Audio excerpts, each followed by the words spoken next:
We want to solve the simultaneous equations. Log to the base x of y is 2 and x times y is 8. If we start by looking at log to the base x of y is 2 and look at the definition of the logarithm,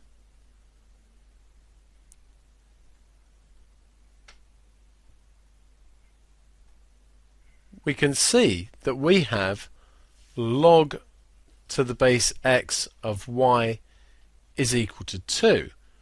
So if we write it as an exponential, that gives me x squared is equal to y.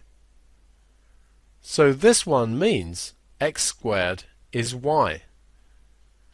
We can substitute this in to the xy equals 8 equation.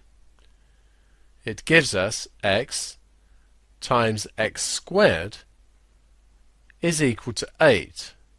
So x cubed is equal to 8 and x is equal to 2. Substitute this into xy equals 8.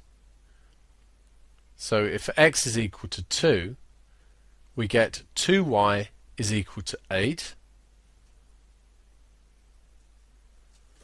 and therefore y is equal to 4. So our solution is x is equal to 2 and y is equal to 4.